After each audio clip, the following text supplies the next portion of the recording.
Rapunzel. Wife saw your rampion from the window, and felt such a longing for it that she would have died if she had not got some to eat.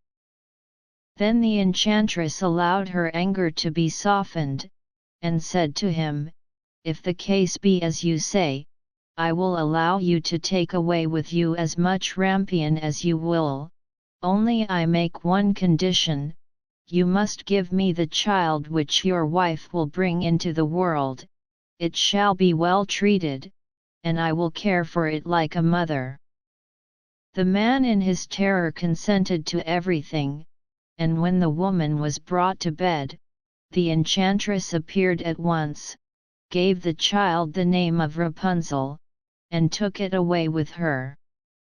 Rapunzel grew into the most beautiful child under the sun.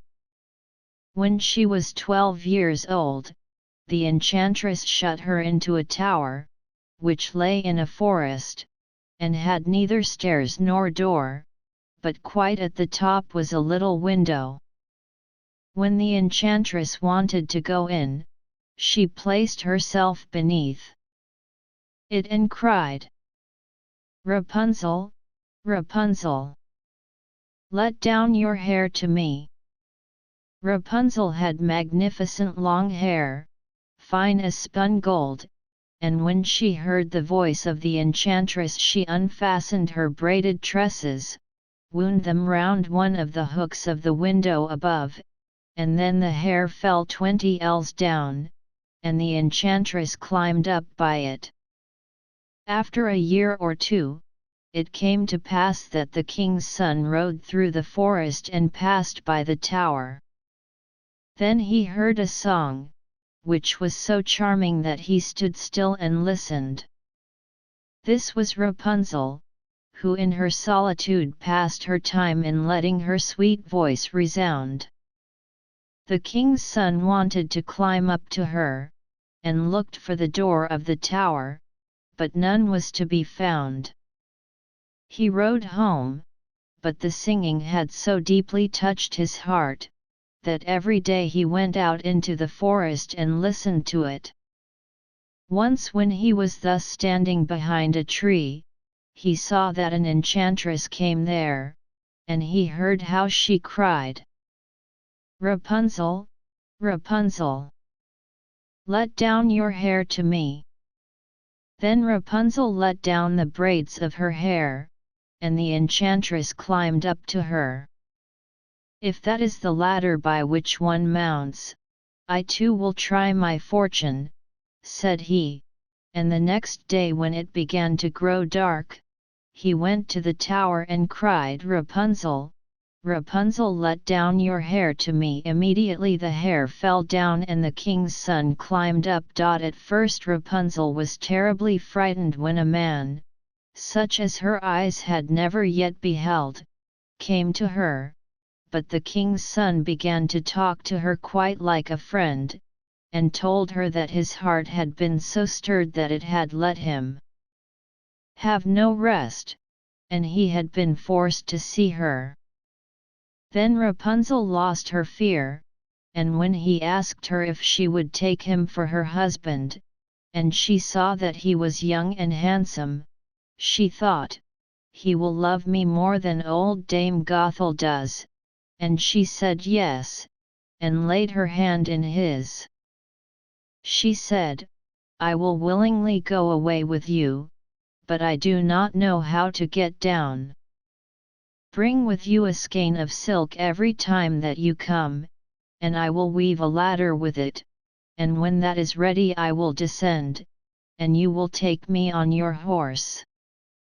They agreed that until that time he should come to her every evening, for the old woman came by day. The enchantress remarked nothing of this, until once Rapunzel said to her, "Tell me, Dame Gothel, how it happens that you are so much heavier for me to draw up than the young king's son. He is with me in a moment." "Ah! You wicked child," cried the enchantress. "What do I hear you say? I thought I had separated you from all the world, and yet you have deceived me."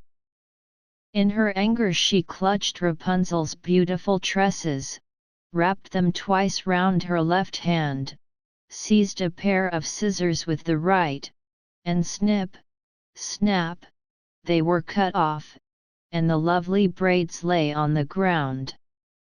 And she was so pitiless that she took poor Rapunzel into a desert where she had to live in great grief and misery. On the same day that she cast out Rapunzel, however, the enchantress fastened the braids of hair, which she had cut off, to the hook of the window, and when the king's son came and cried, "Rapunzel, Rapunzel!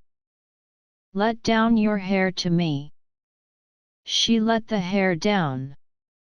The king's son ascended, but instead of finding his dearest Rapunzel, he found the enchantress, who gazed at him with wicked and venomous looks. "Aha!" she cried mockingly, "you would fetch your dearest, but the beautiful bird sits no longer singing in the nest, the cat has got it, and will scratch out your eyes as well. Rapunzel is lost to you, you will never see her again." The king's son was beside himself with pain, and in his despair he leapt down from the tower. He escaped with his life, but the thorns into which he fell pierced his eyes. Then he wandered quite blind about the forest, ate nothing but roots and berries, and did not but lament and weep over the loss of his dearest wife. Thus he roamed about in misery for some years, and at length came to the desert where Rapunzel, with the twins to which she had given birth, a boy and a girl, lived in wretchedness. He heard a voice, and it seemed so familiar to him that he went towards it, and when he approached, Rapunzel knew him and fell on his neck and wept. 2 of her tears wetted his eyes and they grew clear again, and he could see with them as before. He led her to his kingdom where he was joyfully received, and they lived for a long time afterwards, happy and contented.